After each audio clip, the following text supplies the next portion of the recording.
We learned last week that Russian hackers had stolen over 1 billion, that's right, 1 billion with a B, internet username and password combinations. So just how safe are your login credentials? Let's bring in our expert, tech expert, Shelly Palmer, with a few tips. Good morning. Good morning. How are you? Well, you know. Are you password protected? I hope I am. First off, do we know what sites we're talking about here? Was it popular email sites? Was it, Ben, I wish it mattered. You know, every week, last year about this time, Yahoo was hacked for 700,000 passwords or so. It's just something that's going to happen every single day. Now, there are only two kinds of computer stories we can tell about hackers. We all got hacked, or you got hacked.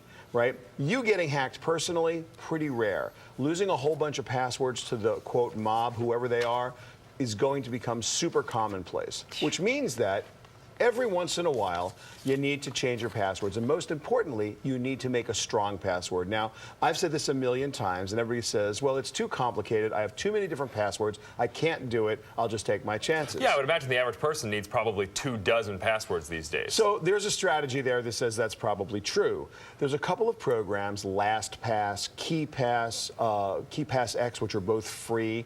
1Password. There's a bunch of programs that you can, some for pay, some that are free, that will take 1Password and the programs will handle putting a random group of passwords into your sites.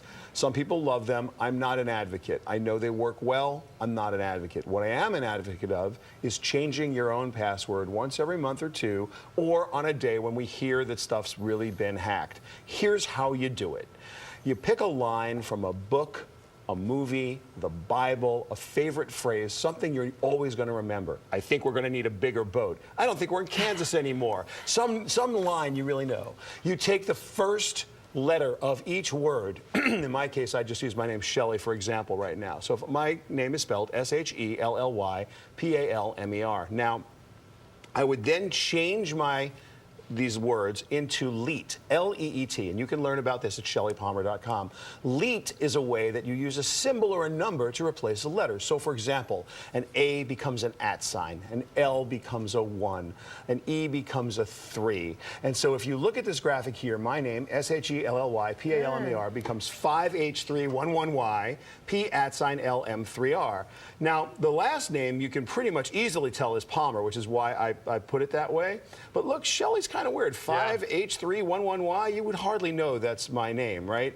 So don't use proper nouns and names because computers can obviously translate LEET. Right. Also, in this case, these are all in capital letters so you can easily see them. But in fact, the best thing to do is always mix caps and lowercase. So when you see a password place, an opportunity to put a password, and they say you have to use caps and lowercase, you have to use a special symbol, make it easy for yourself. Choose a line from a movie, a book, something from Star Wars. I don't think we're in Kansas anymore, and you translate it as 7-1-D, 7W exclamation point K-A. That's how you use that LEET to translate. It's the first letter of each of those words. And it's gobbledygook, but you'll never forget it. And about every 2-3 months, or when the Russians hack 1 billion passwords, which happens apparently about once a year, and it's going to happen faster and faster, change your password, use LEET. Again, I have a LEET table. You can get it at Wikipedia. There's a LEET table there. There's one at shellypalmer.com.